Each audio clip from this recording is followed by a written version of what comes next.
buen día a todos, buen día, buenas tardes, depende dónde estén, dónde nos acompañen en este momento en cualquier país de Latinoamérica. Bienvenidos a este nuevo webinario organizado por Manage Engine, que como siempre tengo el placer de acompañar. Creo que ya este es el cuarto año que tengo el honor de que Manage Engine me invite a brindar este tipo de webinarios, así que aprovecho para agradecer a todo el gran equipo de la empresa por brindarme su confianza y darme la posibilidad de llevar adelante este tipo de capacitaciones y charlas de concientización, y obviamente también, que a muchos les interesará seguramente, tener disponible nuevas herramientas que nos ayuden a proteger nuestra infraestructura, nuestros servicios y, por supuesto, a nuestros usuarios. Hoy vamos a hablar específicamente de cómo proteger aplicaciones, cómo controlar esas aplicaciones. Vamos a hablar un poco de los permisos, vamos a hablar un poco de todo lo que tiene que ver con el control de navegadores y el control del software que en última instancia terminamos instalando en nuestras organizaciones, o que nuestros usuarios a veces, incluso a veces sin que lo sepamos, terminan instalando en la infraestructura de la organización. Me voy a presentar brevemente y a partir de allí ya vamos a comenzar con el contenido del día de la fecha. Soy Cristian Borghelo, soy argentino, algunos ya se habrán dado cuenta seguramente. Soy licenciado en sistemas y hace aproximadamente 25 años trabajo en temas específicamente de seguridad de la información, seguridad informática, ciberseguridad, llámenle como quieran. Tengo varias certificaciones relacionadas a la temática, soy profesor universitario de grado y posgrado en estos temas también, y desde hace varios años soy entrenador de ciberseguridad para la ONU.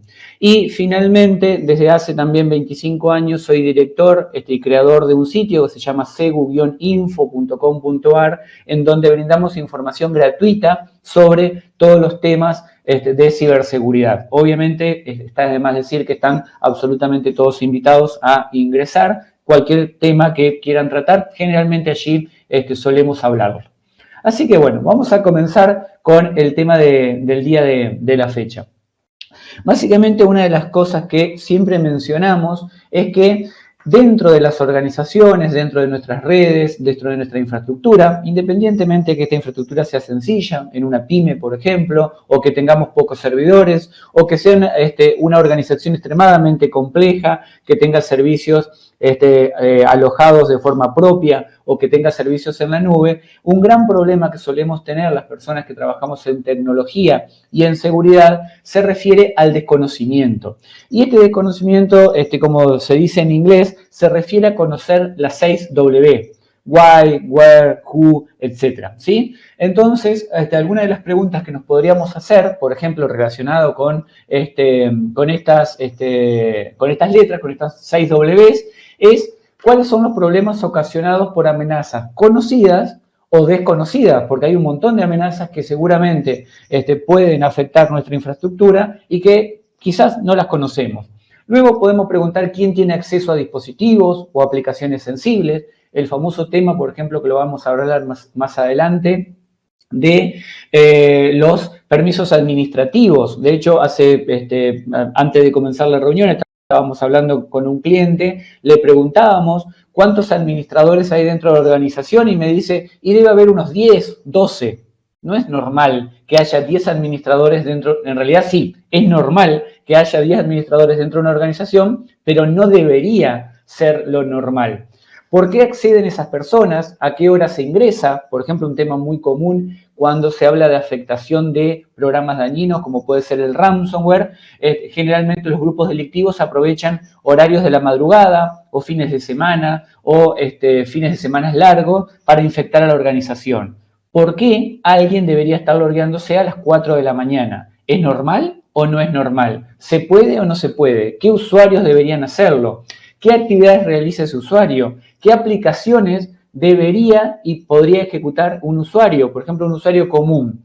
¿Puede ejecutar un PowerShell, por decir algo, dentro del sistema operativo? Y la realidad es que no. Un usuario que usa equipamiento y software de ofimática, por ejemplo, ¿por qué debería tener permiso para ejecutar un PowerShell o un Bash si hablamos en términos de Linux? Entonces, un gran problema, como decía, es el desconocimiento y es un desafío empezar a conocer cómo podemos empezar a detectar intrusos dentro de la organización. Justamente después, una de las compañeras de Management Engine, sobre el final de la charla, va a hacer una demostración en donde se puede llegar a detectar este tipo de comportamiento anómalo. Y esto se llama, en forma genérica, el principio del intruso. ¿Qué significa eso? Es tratar de detectar dentro de la red cualquier tipo de posible amenaza. ¿Y por qué se lo llama el principio del intruso? Porque en general hace referencia también, vamos a verlo en términos físicos, por ejemplo, si yo entro a un edificio que conozco, sé dónde está el ascensor, sé dónde están los pasillos, sé perfectamente a qué piso tengo que ir, entonces voy directo.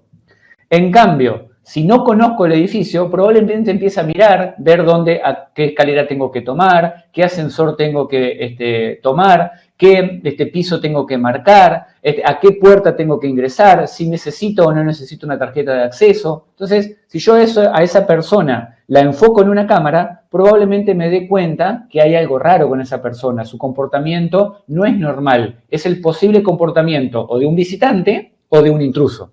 Entonces, eso también se puede replicar en las redes, ¿sí? Justamente con herramientas como las que vamos a ver luego de la charla. Entonces, algunas de las cosas que podemos empezar a plantear para ver si nuestro desconocimiento de la organización puede bajar es actividad de horarios inusuales, volumen de tráfico inusual. Por ejemplo, cuando hay robo de archivos, el tráfico es inusual. No es normal que una persona, si todos los días acceda a una carpeta y trabaja, de un día para el otro se copie 20 gigas de información. Algo raro hay. Tipo de actividad o acceso a recursos inusuales, compartir esos recursos, con quién lo está compartiendo, por qué motivo. Acceso a datos no asociados a la función laboral. Si yo soy, por ejemplo, una persona, como decía anteriormente, que trabaja con documentos de Word, ¿por qué estoy accediendo a una carpeta en donde están toda la infraestructura de la organización? Violación de políticas corporativas, acceso a cantidades sustanciales de datos, uso de dispositivos de almacenamiento no autorizados, por ejemplo, enchufo un disco rígido para robar información, búsqueda de datos confidenciales, intento de eludir la seguridad. Esto en grupos de desarrollo, por ejemplo, se suele ver mucho el tema de que gente o programadores o desarrolladores curioseando, como solemos decir. Uso y abuso de usuarios privilegiados, y así podríamos seguir enumerando. Todo esto tiene que ver con el comportamiento de una persona y quizás con un intruso. Luego tenemos la seguridad que podemos empezar a aplicar en estas preguntas que nos hacíamos anteriormente. Lo que actualmente todas las grandes organizaciones y las buenas prácticas y las certificaciones de seguridad recomiendan es lo que se denomina seguridad por defecto. Básicamente implica aplicar todas las configuraciones de seguridad lo más seguro posible desde el momento mismo de la instalación de un dispositivo. Ejemplo, si yo estoy instalando un servidor de Windows, deshabilito todos los servicios que no necesito. Si estoy instalando un servidor en la nube, deshabilito todos los servicios que no necesito. Si estoy instalando un firewall, deshabilito todos los servicios que no necesito, cambio las contraseñas, el famoso admin, por ejemplo, de usuario y contraseña. Todo esto tiene que ver con la configuración segura, lo más segura posible, desde el mismo momento en que se instala el dispositivo, el sistema operativo, la aplicación, lo que ustedes quieran. Entonces, básicamente, esto hay que determinarlo desde el negocio.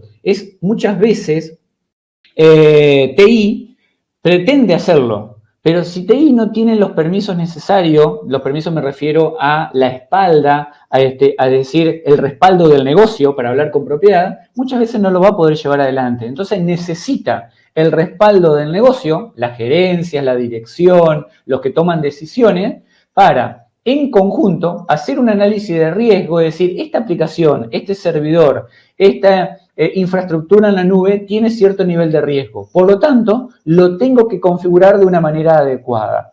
Eso después me va a llevar al uso de las herramientas que posteriormente vamos a ver.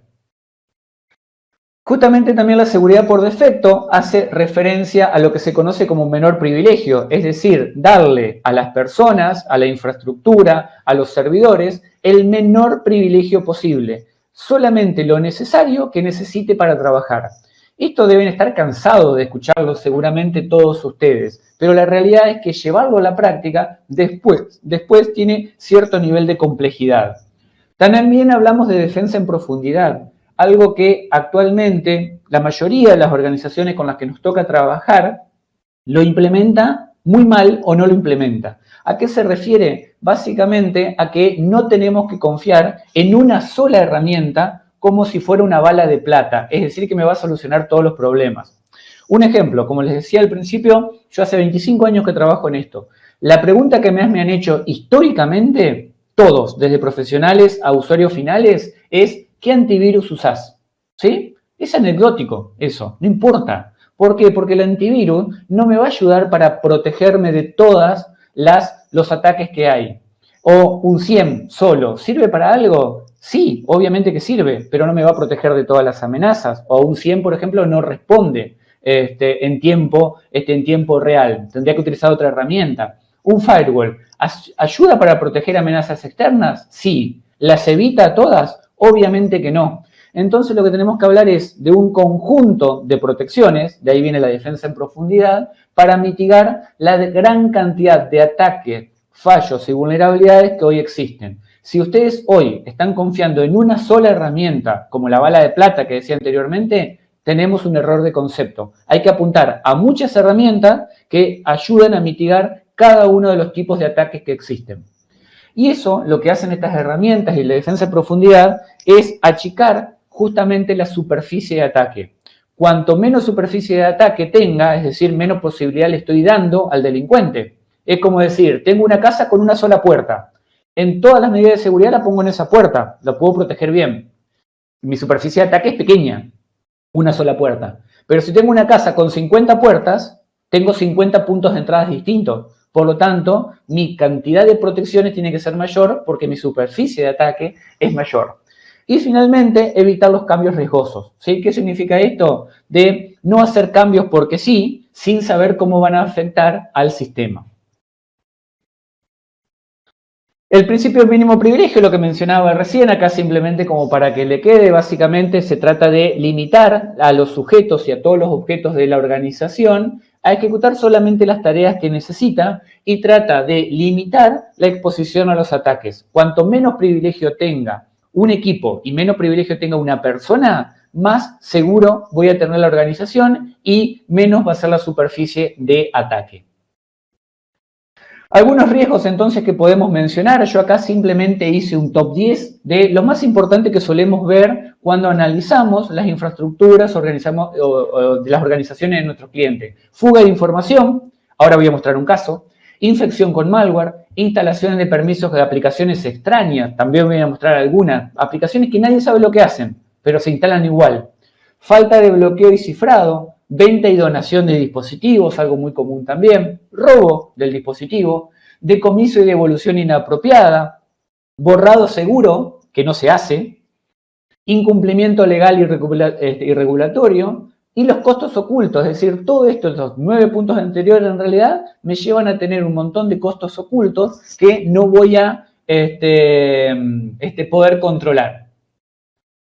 Entonces, tenemos, por ejemplo, del primer punto del robo de información, por ejemplo, lo más normal es tener lo que se denomina insiders. ¿Qué es un insider? Una persona, generalmente un empleado, alguien interno, también se le llama cambiacapas, porque básicamente cambia su forma de trabajo de acuerdo a lo que le conviene, y abusa de los privilegios que tiene dentro de la organización. Un empleado normal, puede ser un administrador, puede ser alguien de tecnología, puede ser un director, que también he visto casos. Entonces, abusa de sus privilegios, generalmente tiene credenciales legítimas porque está dentro de la organización, tiene usuario, contraseña, tiene VPN, tiene acceso a la nube, etcétera, etcétera, y roba información y a partir de ahí, por supuesto, la vende. Generalmente esto por incentivos económicos, no hay que dar mucha más vuelta. Se calcula que cada organización suele tener por lo menos 1% de sus empleados que pueden ser catalogados como insider. Es decir, que darían la posibilidad de ser un insider. Uno dice, 1% es poquito. En realidad es un montón, es muchísimo. Estamos hablando que de cada 100 empleados, una persona podría vender información sensible de la organización. Y por supuesto tiene la ventaja sobre otros atacantes porque ya está dentro de la organización, conoce las políticas, conoce los procedimientos, tiene acceso, etcétera, etcétera. Acá tenemos uno. Esto es de la semana pasada, un foro muy conocido en internet en donde se vende presuntamente de una empresa muy grande de aquí de Argentina. Digo presuntamente y remarco presuntamente porque esto es difícil de confirmar. Vende acceso a la red. ¿Qué significa? Que alguien, evidentemente, encontró ese problema y lo puso a la venta en este foro. Yo acá ingreso al foro, accedo, pago lo que haya que pagar, porque cada uno de estos tiene un costo distinto, y me dan acceso a la red interna de esta organización, justamente, vuelvo a demarcar supuestamente, y a partir de ahí, por supuesto, ya estoy dentro de la organización. ¿Sí? Esto es algo que se ve absolutamente todos los días. Si ustedes, por ejemplo, me siguen en Twitter a mí, van a ver que prácticamente todos los días posteamos algo relacionado con esto. Por otro lado, tenemos los ataques client-side, ¿sí? Los ataques del lado del cliente, como su nombre lo indica, se refieren justamente a lo que hace un usuario con su dispositivo, con su computadora, con su notebook, con su teléfono celular, ¿sí? No está referido tanto a la infraestructura y a los servidores, como hablamos anteriormente, sino a lo que generalmente hace un usuario final con los dispositivos que le ofrecemos para trabajar.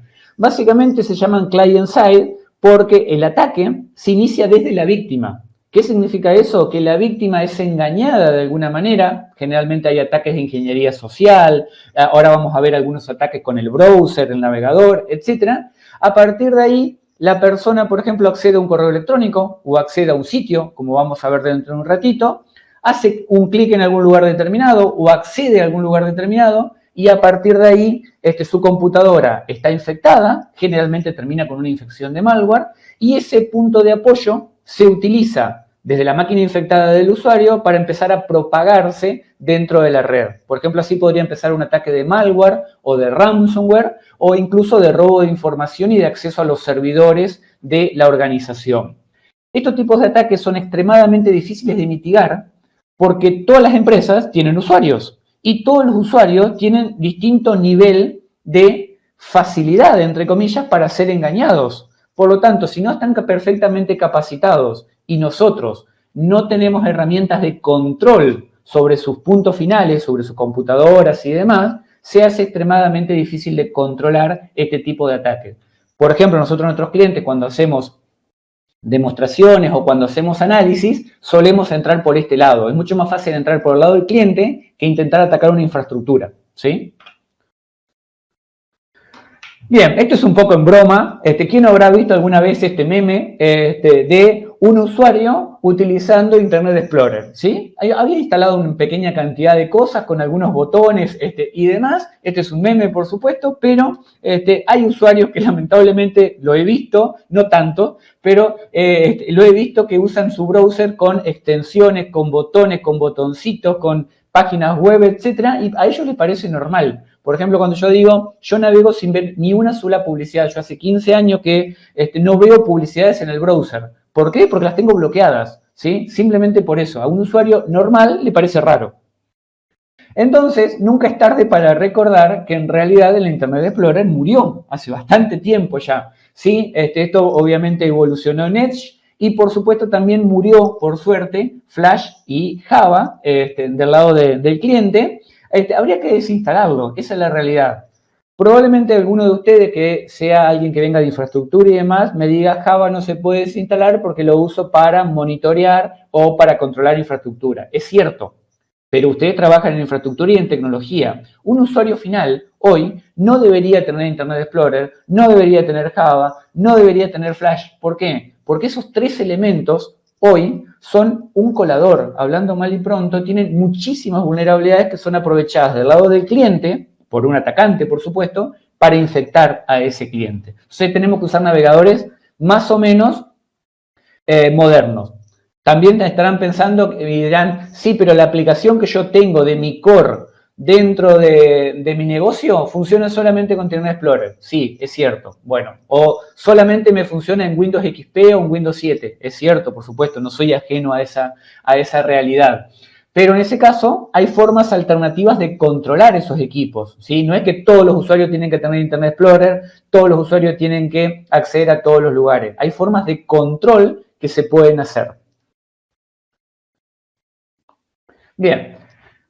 Por otro lado está el famoso mito de el HTTPS es un sitio seguro, ni hablar de los HTTP. Obviamente HTTP no son seguros, ningún usuario hoy debería navegar por sitios HTTP. El 95% de los sitios hoy en Internet, por suerte, son HTTPS, pero que sean HTTPS no significa que sean sitios reales. Esto también hay un gran mito dentro de las organizaciones. De hecho, hay que hacer mea culpa a las personas que trabajamos en seguridad. Durante muchos años hemos dicho, si es HTTPS es seguro. Esto es falso, o en realidad es parte de la verdad. Sí, es un 50% de la verdad, podríamos decir. Que un sitio sea HTTPS no significa que sea seguro, por lo tanto, lo tengo que controlar. Tengo que tener una herramienta que controle la navegación del usuario. ¿Dónde entra el usuario? Por más que sea HTTPS, tengo que saber que lo tengo que controlar igual. Obviamente eso también lo podemos ver ahora a continuación.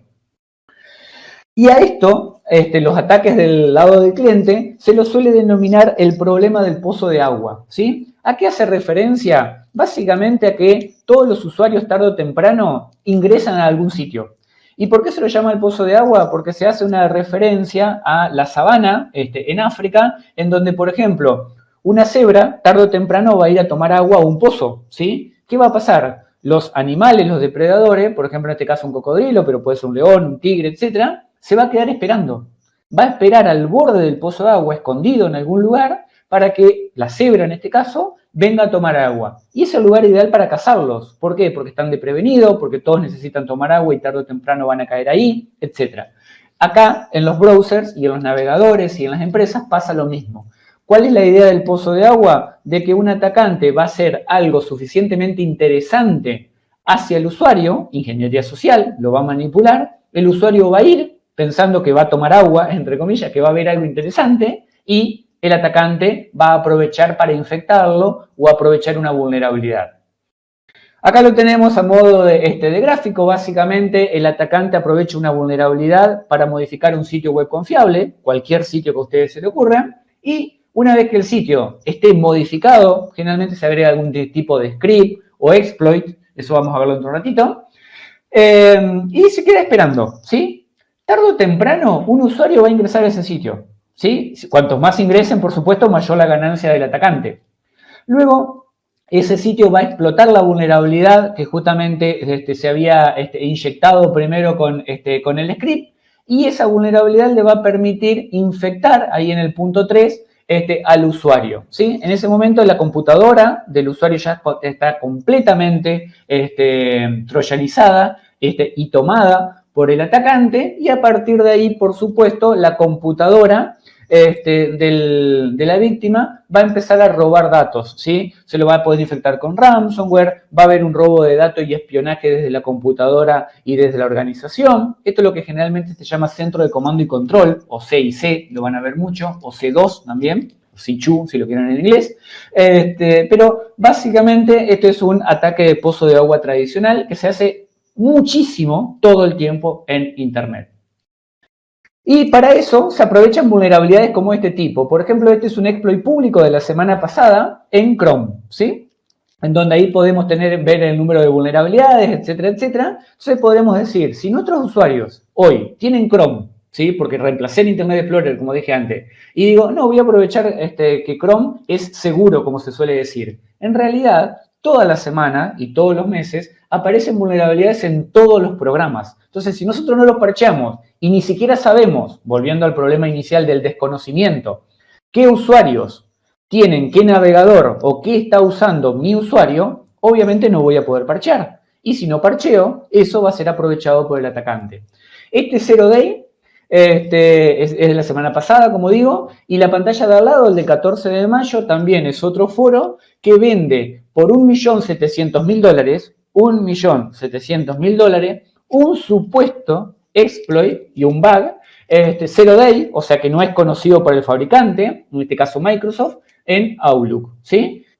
Habrá que ver si esto es cierto o no, eso es otra cosa, no estoy evaluando eso, pero que estas cosas suelen aparecer todo el tiempo, y ahí también se dan cuenta de lo que se maneja a veces por un zero day, o sea, por una vulnerabilidad desconocida. $1 millón parece un montón de dinero, pero en el mercado negro de los exploits les puedo asegurar que es todo el tiempo, se ven esos números, y se vende tan caro justamente porque posibilita al atacante y al delincuente infectar, troyanizar y tomar el control de cientos o miles de organizaciones. Por eso son tan caros.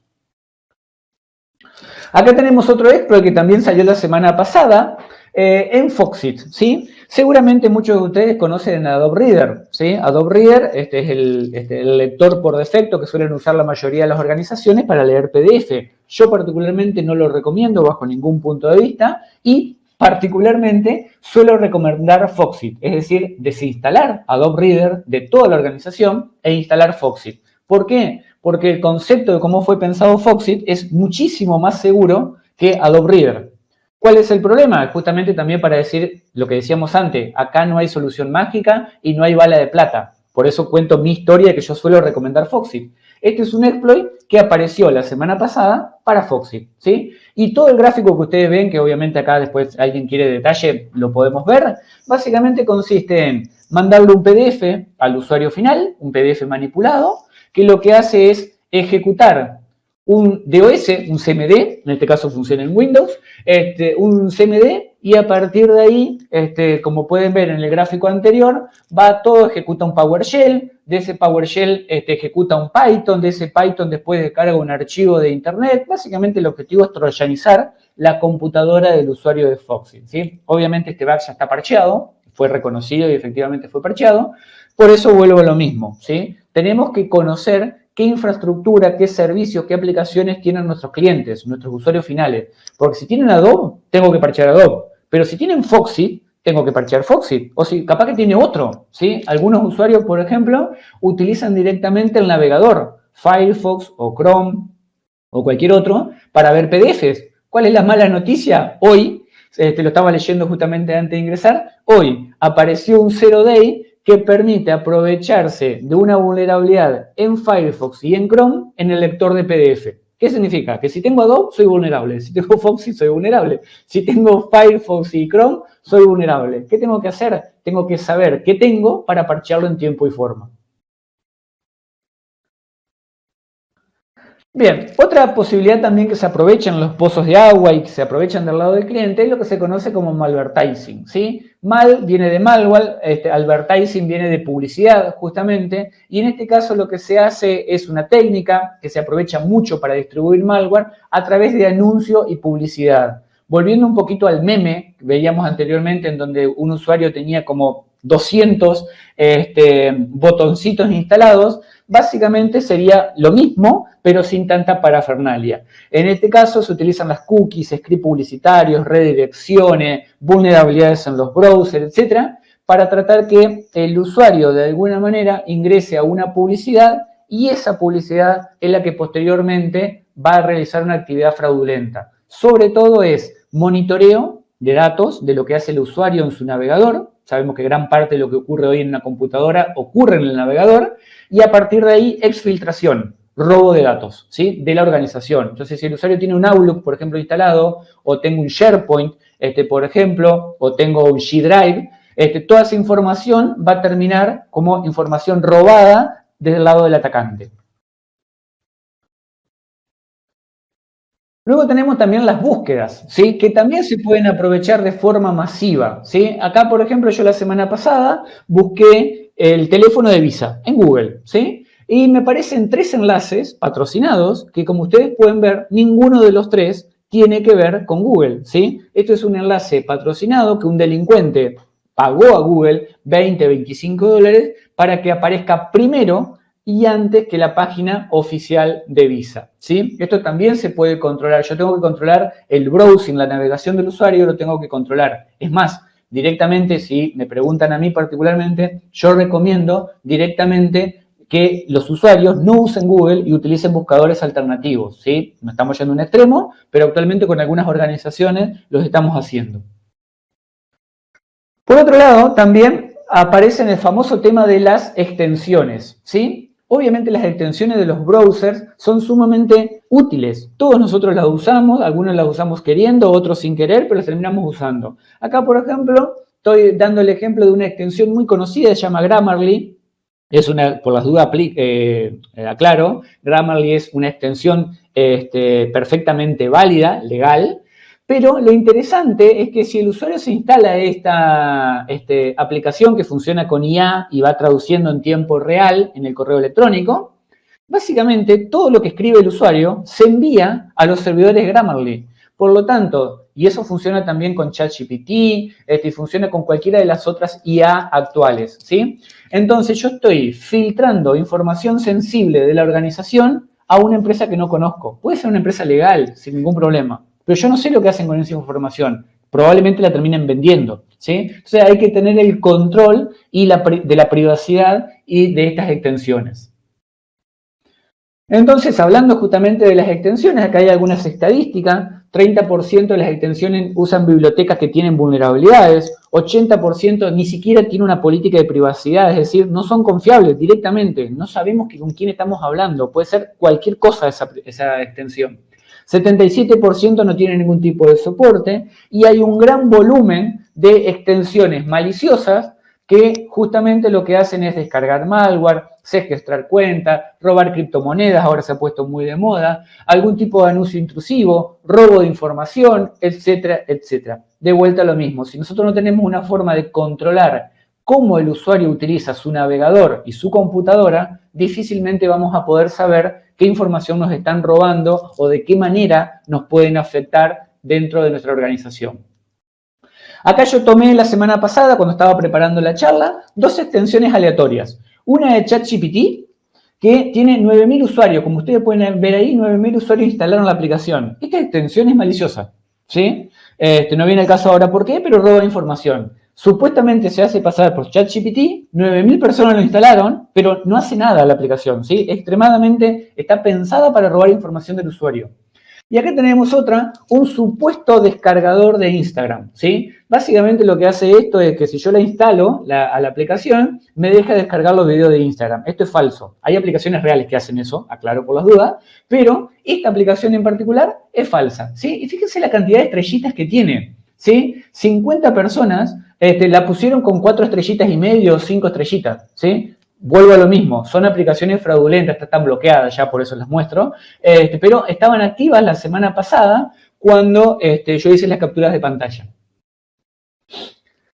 Bien, aclaro por las dudas ahí, si alguien quiere ir dejando preguntas y demás, lo puede dejar en la sección. Nosotros después la vamos a recolectar ahora dentro de 2 minutitos, vamos a recolectar las preguntas y las vamos a ir contestando junto con mi compañera.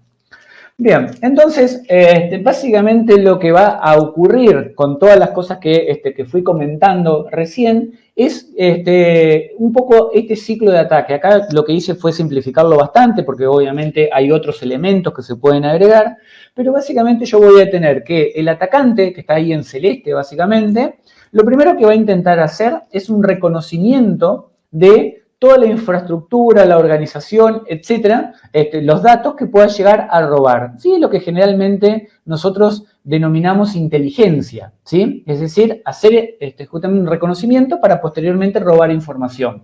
Esto lo puede hacer un insider, una persona interna, o lo puede hacer, obviamente, un externo. Luego va a haber un compromiso inicial. ¿Qué significa? Voy a tratar de tomar, por ejemplo, una máquina de un usuario. Esto puede hacerlo a través del navegador, como dije anteriormente, o de ingeniería social, o de la instalación de un malware, etc. Esto es lo que se conoce como punto de apoyo, ¿sí? En donde yo voy a tener una computadora que a partir de ahí voy a empezar a pivotear hacia distintas partes, distintas redes de la organización. Luego voy a hacer un escalamiento de privilegios. ¿Qué significa? Que estoy con un usuario normal, voy a intentar acceder con un usuario que tenga mayores privilegios. Eso se puede controlar, se puede saber cuando está sucediendo eso, hay herramientas, que ahora lo vamos a ver, que yo puedo llegar a detectar este escalamiento de privilegio. Y a partir de ahí, por ejemplo, lo puede hacer un usuario con malas intenciones, con cierto nivel de conocimiento, o lo puede hacer un malware, un programa dañino. Va a intentar hacer un movimiento lateral, es decir, empezar a moverse en otros elementos de la red, va a volver a hacer reconocimiento interno y va a intentar asegurar su presencia la mayor cantidad de tiempo posible. Cuanto más tiempo esté dentro de la organización, mayor va a ser la cantidad de datos que roba, obviamente, o beneficios económicos. Y finalmente, la operación termina. ¿Por qué? O porque es detectado, o porque el delincuente se cansó y ya terminó todo lo que tenía que hacer. Y ahí abajo después vemos que justamente el compromiso inicial y el punto de apoyo inicial muchas veces se basa en credenciales. Y estas credenciales pueden ser obtenidas, puede ser un insider, volvemos a lo mismo, o pueden ser puestas a la venta en Internet. O pueden ser credenciales básicas y sencillas, que también deberían ser auditadas. Por ejemplo, yo hoy digo una organización que utiliza una contraseña menores de 12 caracteres, la realidad es que hoy esos diccionarios, esas formas de ataque están en Internet. Ninguna organización hoy debería tener, por ejemplo, un servidor configurado con contraseñas menores a 20 caracteres. Pero cuando vamos a la práctica, a eso no lo vemos, lamentablemente. Bien, entonces para ver el tema de protección y ya darle paso a mi compañera. Primero, proteger los activos críticos. Para eso tenemos que saber cuáles son. Volvemos a la pregunta inicial, el conocimiento y el desconocimiento que yo tengo de mi red. Tengo que identificar esos activos críticos para posteriormente protegerlo. Luego, el personal tiene que estar familiarizado con los procedimientos de seguridad. ¿Cómo se logra esto? Con entrenamiento, capacitación, concientización, etc. Luego, no compartir contenido privilegiado. Si yo tengo un acceso privilegiado, no lo tengo que compartir con cualquiera. No cualquier usuario debería tener acceso privilegiado a la red. Aumentar la visibilidad de las acciones de los empleados. Esto es básicamente monitoreo continuo. Y es cuando digo continuo, es continuo, 24/7/365. Yo tengo que estar al tanto de lo que hacen mis usuarios, a dónde acceden, qué instalan, qué intentan instalar, qué extensiones usan, qué aplicaciones utilizan, etcétera, etcétera. Esto es lo que muchas veces llamamos Shadow IT, ¿sí? La IT sombra, lo que ocurre en las sombras y que nosotros nunca nos enteramos. De hecho, si alguien quiere buscar en la página de Manage Engine, en YouTube de Manage Engine, van a encontrar charlas anteriores que hemos hablado sobre Shadow IT. Promover cambios culturales. Todo esto que yo estoy contando no se puede hacer de un día para el otro. Por lo tanto, tengo que ir cambiando la cultura organizativa, conocimiento técnico, las actitudes de la organización, las creencias de que esto que yo le estoy contando a veces es difícil de creer, pero que es así. Alertar de actividades anómalas. ¿Cómo hago para alertar de actividades anormales y anómalas? Monitoreando. Volvemos a lo mismo. Tratar de descubrir y clasificar los datos y las aplicaciones que están dentro de la organización. ¿Dónde se alojan? ¿Están en la nube? ¿Están en un servidor? ¿Están en la computadora del usuario? El volumen de esos datos. Si mañana yo tengo que recuperar un backup, ¿de cuánto estoy hablando? ¿De 1 giga o de 50 teras? No es lo mismo, porque obviamente el tiempo me va a jugar en contra. El monitoreo de las actividades, cómo se mueven los usuarios dentro de la red, cómo se mueven los datos, cómo circula un dato. Hay datos de tarjeta de crédito circulando por correo electrónico. Eso es normal, está bien, está mal. Enmascaramiento, tokenización y cifrado de datos, que esos 3 temas en sí mismos dan para otro webinario, básicamente es tratar de manejar la confidencialidad de la información de una forma apropiada, como se denomina generalmente enmascarada o directamente cifrada. Y finalmente, para combatir todo esto, tengo que empezar a combatir la negligencia, ¿sí? Básicamente me tengo que empezar a interesar en el tema. Tengo que educarme, tengo que aprender, tengo que educar a mis usuarios y a partir de ahí empezar a entender cuáles son los problemas de ciberseguridad que tengo y luego empezar con los controles o la instalación de herramientas apropiadas que me permitan facilitar esto, porque también lo tengo que automatizar. No puedo hacer todo esto a mano, entre comillas, sino que tengo que lograr cierta automatización, como ahora va a mostrar mi compañera. Luego vamos a tratar de supervisar los accesos a los datos, obviamente supervisar usuarios privilegiados, lo que decía antes. No es normal que dentro de una organización haya 10 usuarios administrador. Algo no encaja. Y finalmente, por ejemplo, podríamos manejar lista de aplicaciones permitidas o prohibidas, whitelist o blacklist, respectivamente. Es decir, ¿qué está permitido dentro de la organización? ¿Esto se puede usar o no se puede usar? Por ejemplo, con nuestros clientes, en algunos casos, hacemos evaluación de ciertas aplicaciones. Entonces, el área de tecnología o de seguridad dice, esta aplicación está permitida, se puede utilizar, es un estándar dentro de la organización. O esta está directamente bloqueada. Si yo quiero utilizar, por ejemplo, escritorio remoto, a través de las cientos de aplicaciones que hay para escritorio remoto, ¿lo puedo hacer? Sí, ok. ¿Con cuál? ¿Con cualquiera? No, con cualquiera no. Tiene que hacer esta aplicación y tiene que estar autorizada por tal gerencia. Esa es la forma correcta de hacerlo y de avanzar con este tipo de buenas prácticas. Bien, como decía, pueden ir dejando sus preguntas sin ningún tipo de problema. Ahora voy a dar el lugar a Laura, voy a dejar de compartir y adelante cuando quieras.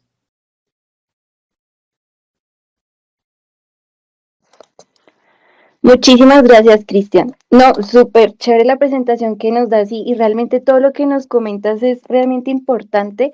Y hiciste o dijiste un término que me gustó mucho, que es el conjunto de protecciones dentro de, dentro de nuestra organización. Empezar a estar un paso adelante de lo que puede llegar a pasar en nuestra organización en cuanto al malware, en cuanto a ataques dirigidos y demás.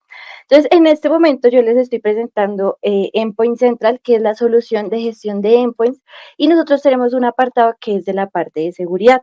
Inicialmente hablaba de cómo nosotros podemos empezar a cuidar nuestras aplicaciones, que el usuario pueda entrar, qué puede utilizar, qué no puede utilizar y que nosotros directamente como administradores de TI empezar a crear ciertas restricciones sobre esto. Entonces, desde la parte de Endpoint Central tenemos el módulo Application Control Plus, que nos va a ayudar a la gestión de aplicaciones, dependiendo de lo que nosotros necesitemos. Por ejemplo, tenemos dos modos al momento de hacer la implementación de directiva, que es, por ejemplo, modo de auditoría, que es seleccionar las listas blancas que nosotros requeramos de aplicaciones que el usuario sí puede utilizar y que se bloquee lo que esté en listas negras, que es aplicaciones que efectivamente el usuario no puede utilizar, y que lo que no esté ni en lista blanca ni en lista negra se me cree una lista gris donde yo voy a dar auditoría de lo que está pasando y empezar a gestionar qué de esas aplicaciones que están en lista gris debería estar en lista blanca o en lista negra.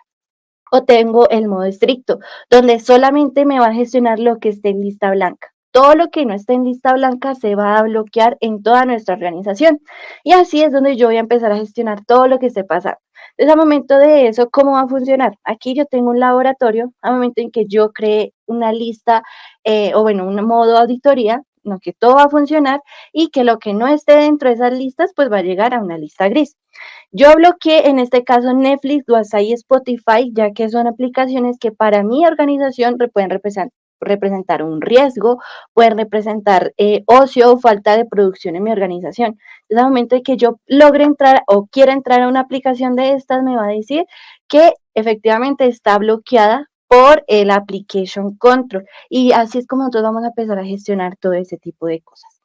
También Cristian nos comentaba la parte de administración de privilegios, que nos comentaba por qué tenemos 10 administradores dentro de nuestros dispositivos, porque nosotros empezamos a gestionar qué es lo que puede utilizar o quién tiene esos privilegios de administrador. En ese caso, dentro de Application Control, nosotros tenemos la administración de privilegios. Podemos eliminar derechos de administración a esos usuarios que tenemos dentro de nuestra organización y que tenga un reencuentro de administradores para empezar a crear una directiva de exclusión, en la cual vamos a poder seleccionar cuál es el usuario administrador que se debe conservar y cuáles son ese grupo de equipos, porque, por ejemplo, yo tengo diferentes áreas en mi organización. Una es el área comercial y el otro es el área administrativa.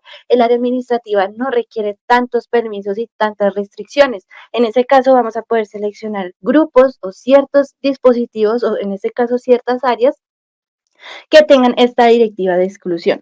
Y también empezar a administrar privilegios, es decir, qué aplicaciones deberían ejecutarse como modo de administrador privilegiado y nosotros seleccionar esa aplicación.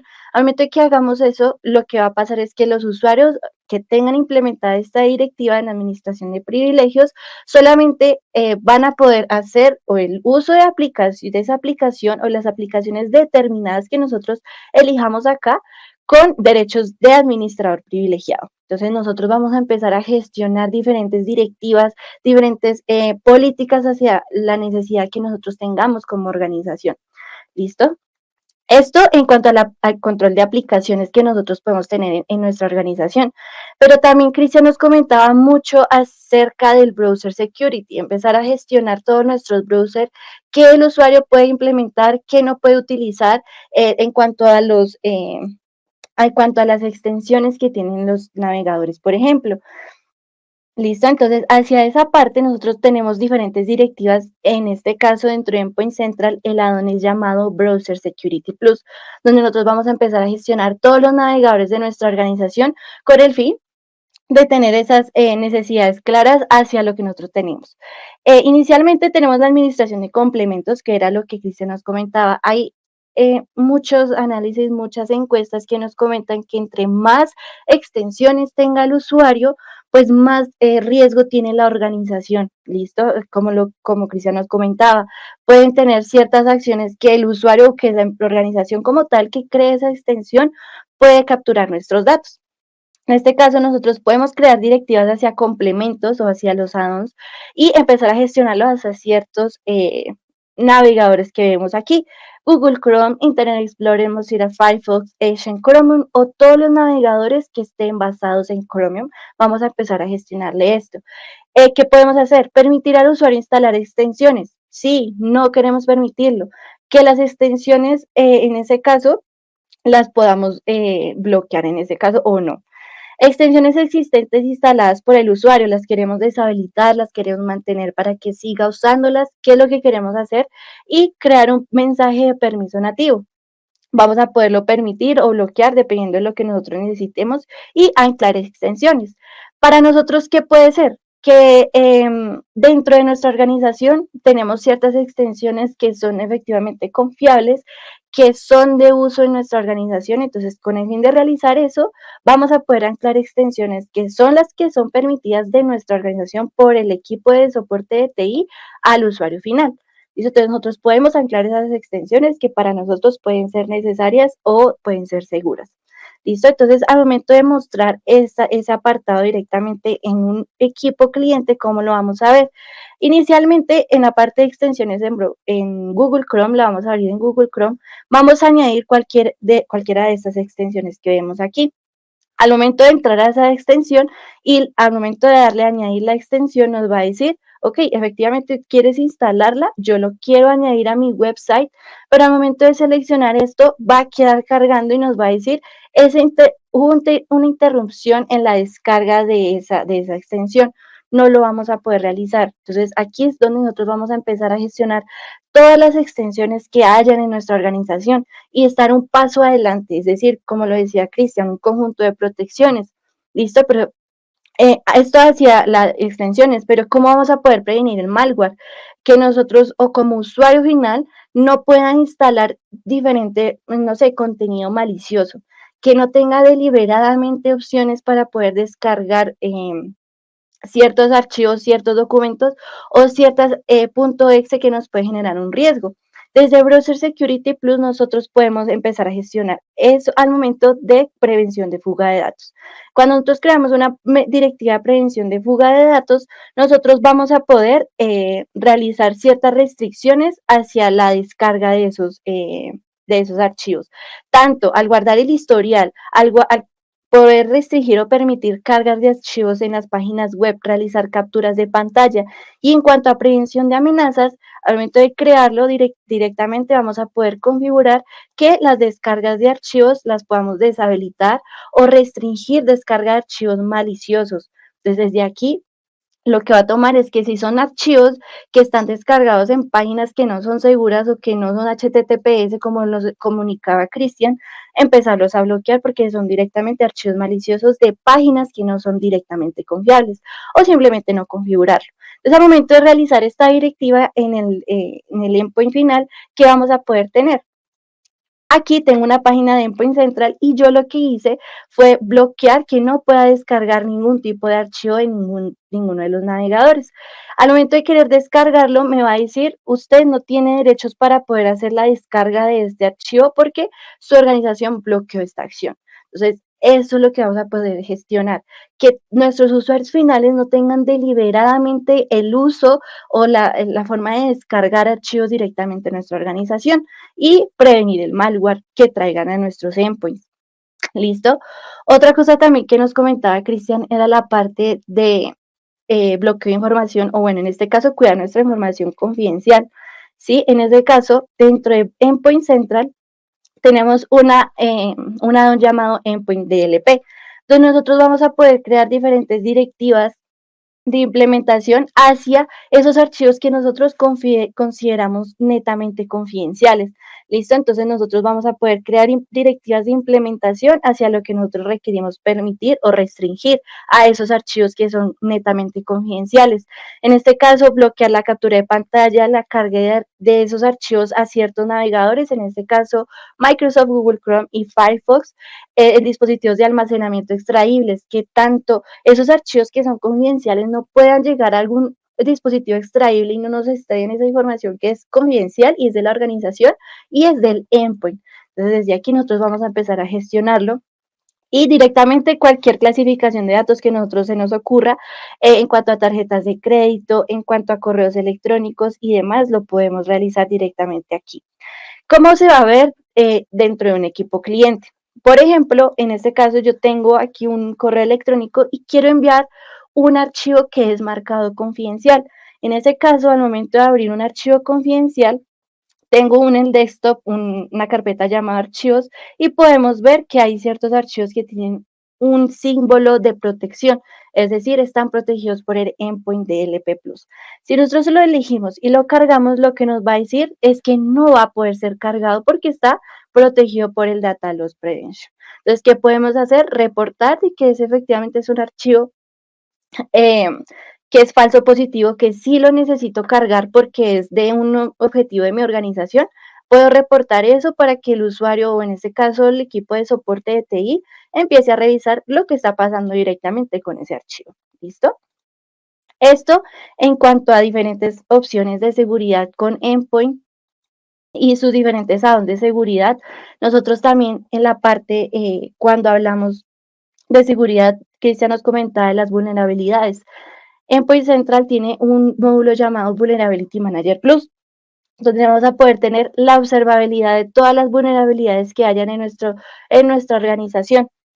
En este caso, vulnerabilidades de software, tanto de servidores como de endpoint, ¿listo? Vulnerabilidades detectadas y también las que nos comentaba Cristian, vulnerabilidades de día cero, esas vulnerabilidades de las cuales aún no son conocidas y no tienen, que son conocidas, pero no hay una corrección directamente. Nosotros vamos a poder ver esa información en este apartado de Vulnerability Manager Plus. ¿Listo? Vamos a poder tener un panel de control donde de las vulnerabilidades vamos a poder tener una matriz de antigüedad de vulnerabilidades, si existen vulnerabilidades de día cero en nuestros dispositivos, vulnerabilidades en el tiempo en todos nuestros dispositivos en cuanto a eso. En este caso, si hay vulnerabilidades, hay ciertas vulnerabilidades que están disponibles por parche, es decir, vulnerabilidades que son mitigadas gracias a una implementación de un parche. También lo vamos a poder hacer directamente ahí. Vamos a poder ver vulnerabilidades que para nosotros es vulnerabilidad que un software esté instalado dentro del equipo y que sea de alto riesgo. Vamos a poder ver esa información directamente aquí o errores de configuración del servidor, en este caso, también tanto el servidor como el sistema. De los sistemas hablamos de los endpoints computacionales, de los servidores, pues como tal, de los servidores.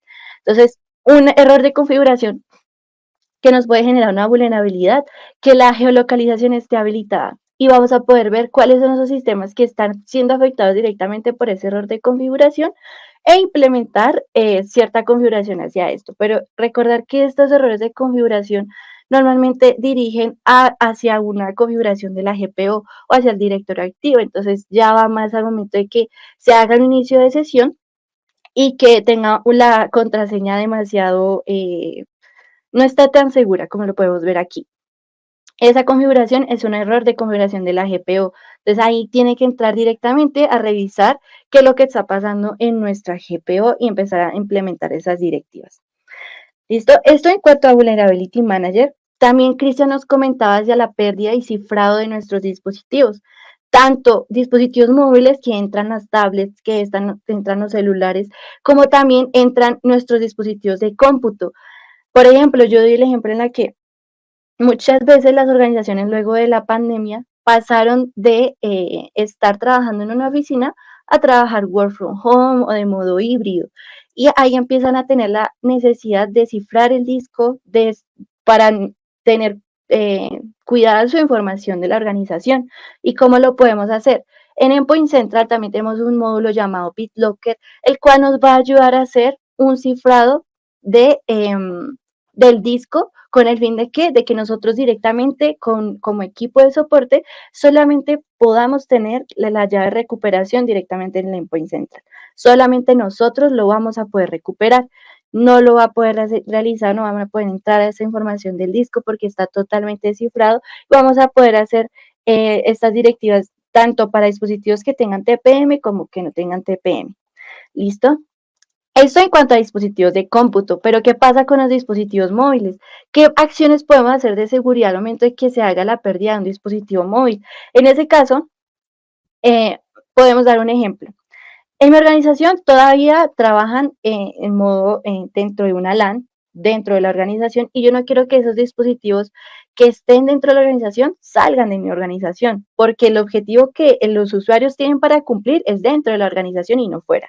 Entonces, ¿cómo lo podemos hacer? Directamente en administración, yo puedo crear geovallas, por ejemplo, un repositorio de vallas en la cual vamos a poder decir cuánto perímetro o cuánto tiene que tener la geovalla a la redonda dentro de mi lugar que yo quiero empezar a cuidar ese dispositivo para empezar a generar ciertas acciones de esos dispositivos móviles. En este caso, estamos en la oficina de Chia y yo creé una valla de 500 metros a la redonda. ¿Qué va a pasar?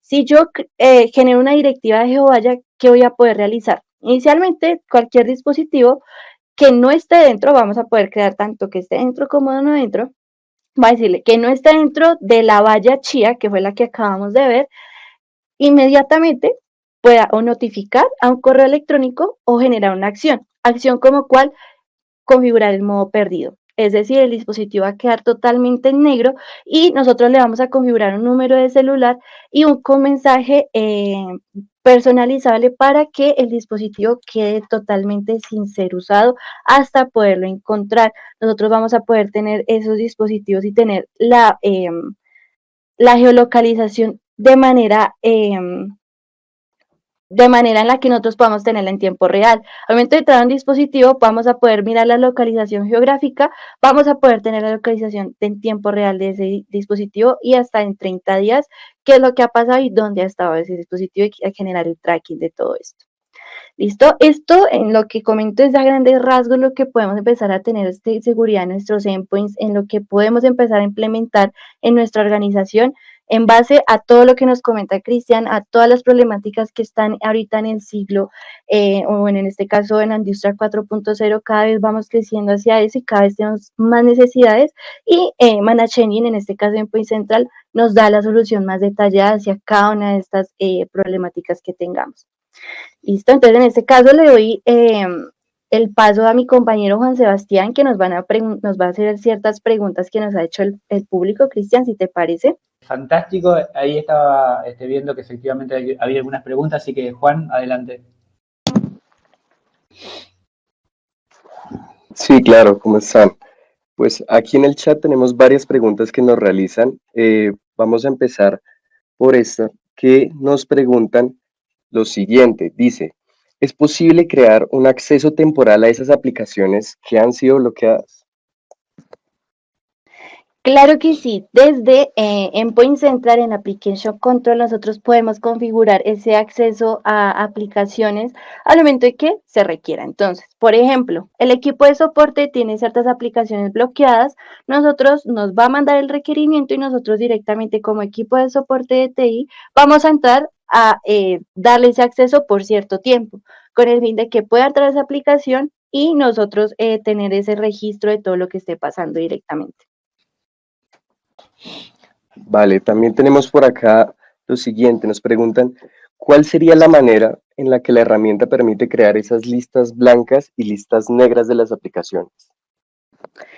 Al momento de que nosotros tenemos la herramienta en Application Control Plus, nosotros podemos crear diferentes listas al momento de que, ya sea, quieras empezar a crear listas desde aplicaciones de la tienda de Microsoft, quieras empezar a gestionar aplicaciones que estén bloqueadas dentro de aplicaciones no comerciales o comerciales, o subir como tal ese punto exe para que se bloquee esa aplicación o que la permitas. Ya todo esto va directamente personalizable hacia lo que tú necesitas. Y ahí yo te agrego algo, estas listas también, al margen de la personalización, por supuesto, que admite la herramienta, en general también se alimentan de feeds, que todas las herramientas del mercado manejan de forma abierta, en general. Esos feeds son, como su nombre le indica, es comida, entre comillas, son listas enormes de aplicaciones que son válidas y aplicaciones que son inválidas, y también funciona para las URLs, que alguien pregunta ahí también, el sitio de los HTTPS, sitios reales versus aplicaciones que pueden ser dañinas. Esto se maneja, no es lo óptimo, pero la realidad es que es lo mejor que hay en el mercado. Todas las herramientas funcionan de forma similar, como digo, tratando de bloquear la mayor cantidad de sitios que sean sospechosos y a través de distinta tecnología. Tecnología que puede ser listas negras creadas a mano por investigadores, puede ser por heurística, actualmente también se están manejando herramientas de inteligencia artificial. La realidad es que hay un montón de estos archivos en Internet, como digo, gran parte de ellos son abiertos, en donde todas las herramientas utilizan esos archivos para bloquear de forma masiva la gran cantidad de herramientas, URLs, dominios, hashes, archivos de malware, etcétera, que van apareciendo continuamente. Vale, muy interesante. Y Cristian, tenemos una pregunta para ti en el chat que nos dice, según la presentación que tú mostraste, ¿qué buscador o qué navegador es el que consideras más seguro, el que recomiendas? Ok. Bueno, esta va de forma absolutamente personal, no me involucra Manage Engine acá en mi recomendación, esta es personal. Yo particularmente uso Brave como buscador, es un buscador basado en Chromium, no basado en Chrome, que no es lo mismo. Chrome está basado en Chromium, de hecho. Chromium, para aquellos que no lo conozcan, es un buscador abierto, open source. Brave, lo voy a escribir ahí en el chat. Es un navegador que no tiene todas las cosas adicionales que agrega Google a Chrome. Tiene exactamente las mismas funcionalidades que Chrome, pero sin todo lo negativo de Chrome, por decirlo de alguna forma. Ahí lo voy a poner en el chat, o ponlo tú si quieres. Ahí. Yo no puedo escribir. Brave es uno, y como buscador, yo particularmente uso DuckDuck. DuckDuck significaría pato pato en inglés. El sitio es duckduckgo.com, ¿sí? Es un buscador que hace mucho tiempo que uso, realmente hace más de 5 años que uso, reemplazo perfecto de Google, no tiene publicidad, no tiene los enlaces patrocinados, tiene muy poca capacidad de malware, de infección de malware, la verdad que suma mucho. Bien. Como digo, son recomendaciones personales. Acá no estoy involucrando a la empresa de ninguna manera. ¿Alguna otra pregunta que aparezca por ahí? Bien, sí, tenemos otra pregunta por acá. Nos preguntan si es posible bloquear esas aplicaciones para que no se ejecuten desde un USB, desde un portable. Vale, súper interesante esa pregunta, Juanse. Sí, efectivamente, desde Endpoint Central nosotros tenemos un módulo llamado Device Control Plus, donde nosotros vamos a poder darle gestión y control a todos los periféricos que se conecten a nuestros endpoints, y que ciertos periféricos solamente sean reconocidos si son periféricos de confianza, o que nosotros lo configuremos dentro de la herramienta como dispositivo de confianza. Al momento de configurar de confianza, vamos a poderle generar ciertas restricciones a ese dispositivo, que solo sea modo lectura, que solo sea escritura, que solamente se pueda ver, que no pueda pasar archivos ni tanto del dispositivo periférico al equipo, ni del equipo al dispositivo periférico. Entonces, entramos a gestionar todo esto directamente. Gracias a Device Control Plus, sí lo podemos realizar. Cristian, En este caso voy a darle el paso a mi compañera Lucía, quien nos va a dar el cierre, y de paso te doy las gracias por esta excelente presentación, por el tiempo dedicado hacia eso y a todas las personas que nos acompañaron el día de hoy. Muchísimas gracias a todos de mi lado, gracias a Manaj una vez más por la invitación, la verdad que es un honor acompañarlo siempre, gracias a todos los asistentes, como siempre tratamos de respetar con la mayor puntualidad posible, así que nos estamos viendo seguramente en un mes o en mes y medio con otra presentación y otro webinario. Gracias a todos y nos vemos la próxima. Muchas gracias a Laura Angarita, a Cristian Borguelo y a Juan Sebastián Narváez. Este fue el webinar Desbloquee un nuevo superpoder. Asegure sus endpoints y aplicaciones. Y antes de que se vayan, los quiero invitar a todos nuestros asistentes a que por favor sigan nuestras redes sociales. Acá están los QRs en los que pueden ingresar de manera muy fácil y sencilla a nuestro LinkedIn, Spotify, que es donde alojamos nuestro podcast, a YouTube, Facebook, Instagram. Van a encontrar información gratuita, súper útil y educativa sobre todos los temas de los que hablamos en el webinar y muchos más. Además, también los invito a que revisen nuestra página web www.managengine.com/latam. Allí que van a encontrar información sobre todas nuestras soluciones, sobre todas las herramientas. Además, van a encontrar ebooks con información sobre legislaciones para cada país, pero también van a encontrar el acceso a nuestro blog, en donde tendrán también mucha más información sobre temas de interés para el sector TI. Además, también encontrarán el acceso directo a nuestro podcast, entre otros. Los invito también a que curioseen, por ejemplo, el especial que realizamos sobre Digital Workplace, que es un tema que en este momento es tendencia. Próximos eventos, por favor, anótenlos en sus agendas. Vamos a tener la ITCon 2024 en Costa Rica el 23 de mayo. También estaremos en Panamá el 29 de mayo y en Madrid el 4 de junio del 2024. Muchísimas gracias por su asistencia y esperamos verlos pronto.